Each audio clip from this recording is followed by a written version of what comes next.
Si tu ne payes pas, ta fille ne sera pas opérée. C'est ce qu'on a dit à un vieux que j'ai rencontré hier matin à l'hôpital Fann, un très grand hôpital ici au Sénégal. Et c'est un hôpital public, donc c'est destiné au public sénégalais. Et c'est ce qu'on a dit à ce vieux qui était vraiment triste, que j'ai rencontré hier à l'hôpital. Et je vous raconte dans cette vidéo toute l'histoire. Chers amis, hier matin, c'était ma première fois d'aller dans cet hôpital. D'habitude, j'ai l'habitude d'aller dans les hôpitaux à proximité, des cliniques, etc. Mais hier, j'étais obligé d'aller à l'hôpital Fann. Et avant cela, j'ai entendu pas mal de choses qu'on va raconter sur l'hôpital, la mauvaise gestion, etc. Mais hier, je suis tombé sur une situation vraiment qui m'a laissé sans mots, sans parole.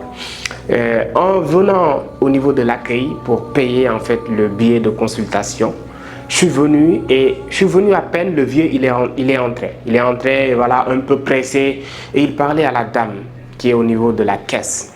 Et voilà, la dame lui a posé une question, j'ai pas bien entendu ce qu'il lui a posé comme question, mais le vieux lui a répondu en lui disant que il me demande de l'argent parce que depuis 2 jours, ma fille doit être opérée, mais depuis 2 jours, le médecin en fait refuse de prendre en charge cette fille-là.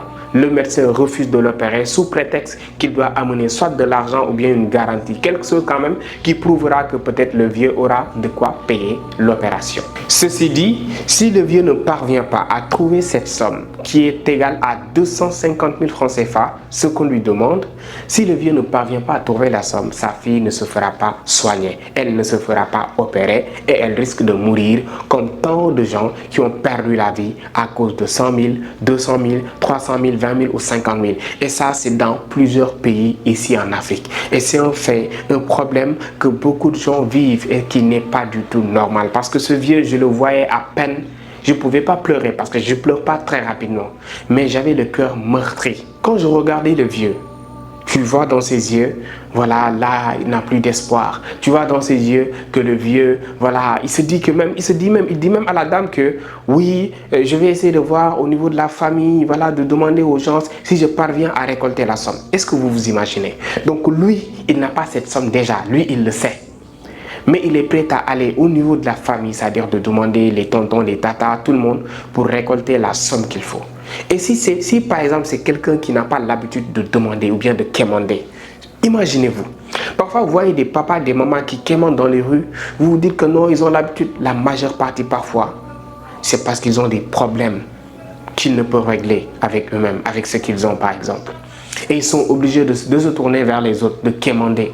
Et c'est comme ça que beaucoup de gens ont commencé aujourd'hui même à quémander. Parce qu'à un moment donné, ils n'en peuvent plus. Ils ont des malades qui sont à l'hôpital, qui doivent soigner. Et ils ont atteint un certain âge, ils n'ont plus la possibilité de travailler pour gagner de l'argent. Là, ils seront obligés de quémander, de tendre la main. Pas parce qu'ils veulent de l'argent pour voilà, faire la fête, mais ils veulent tendre la main pour donner de l'espoir à quelqu'un, pour que leur fille ou bien peut-être leur femme, etc. puisse quand même avoir une meilleure santé. Et figurez-vous vraiment, cette scène, ça m'a laissé sans mots, j'avais le cœur meurtri, parce que quand même, je ne pouvais pas quand même digérer la situation. Et ce que je regrette, c'est de ne pas avoir pris en fait le contact en fait du vieux là. Parce que je le voulais au moment où il parlait de ça, je n'avais pas la possibilité quand même de m'approcher de lui parce que je devais en fait valider en fait le billet que j'étais en train de pour la consultation. Lui, il était de l'autre côté. Mais après, je me suis dit, fallait que je prenne son numéro, au moins peut-être mettre ça sur mes réseaux et que pour tous ces gens-là qui ont l'ambition d'aider, qu'ils puissent l'aider. Beaucoup de gens meurent aujourd'hui pour une histoire de 100 000, 200 000, 50 000. Et ça, je pense que c'est quelque chose qu'on doit éradiquer. 100 000 francs, ça ne vaut pas la vie humaine. Et en voyant ce vieux, j'ai vu dans ses yeux, dans sa posture, un manque d'espoir. Et tant que vous n'allez pas à l'hôpital, ça c'est moi qui vous le dis, vous n'allez pas en fait voilà, dire merci à Dieu comme il se doit. Parce qu'une fois que vous allez dans les hôpitaux, là, c'est là-bas que vous allez dire Dieu merci, Dieu merci, Dieu merci, merci pour la santé. Même si tu es pauvre, tu vas dire Alhamdulillah. Parce que tu vois des gens qui sont là-bas, qui sont cloués au lit, qui n'ont pas la possibilité de se lever eux-mêmes, qui n'ont pas la possibilité d'aller pisser. Tu vois des gens, ils pissent avec des sachets. Moi, j'ai vu. Des gens qui ont des sachets, voilà, ils pissent directement, ils n'ont pas la possibilité de retenir leurs urines. Il y a des gens, pour pisser même, ils sont obligés de payer pour uriner. Parce qu'ils n'ont plus la possibilité d'uriner de façon naturelle. Et là-bas, j'ai vraiment appris beaucoup de choses. Tu vois des gens, tu sais que eux, leur situation financière ne leur permet pas de se faire soigner. Mais ils remuent terres et ciels pour trouver de quoi venir se soigner. Parce que la santé, on n'a pas en fait plus important que la santé. Vous pouvez tout avoir, les belles villas, une belle femme, mais si tu n'as pas la santé qu'il faut, tu vas faire quoi avec ta voiture? Tu vas faire quoi avec ta femme? Tu vas faire quoi avec tes biens, tes immeubles? La santé prime avant tout. Alors, chers amis, prenez soin de votre santé. Et si vous pouvez aider quelqu'un qui a des problèmes de santé, faites-le. Parce qu'il n'y a rien de plus pire que cela. D'être malade, de vouloir se faire soigner et de ne pas avoir la possibilité de le faire. Et c'est quelque chose qui est bien présent en Afrique. Et ça m'a fait en fait du mal au cœur. Raison pour laquelle j'en parle. Ce que j'ai oublié, c'est de prendre le numéro en fait de ce vieux-là.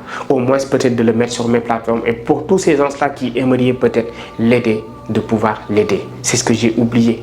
Mais quand même, c'est-à-dire cette scène à laquelle j'ai assisté, en fait, ça m'a laissé sans voix. Et peut-être toi qui es en train de me regarder, tu as une fois vécu cela, ou bien tu connais quelqu'un qui a vécu la même histoire.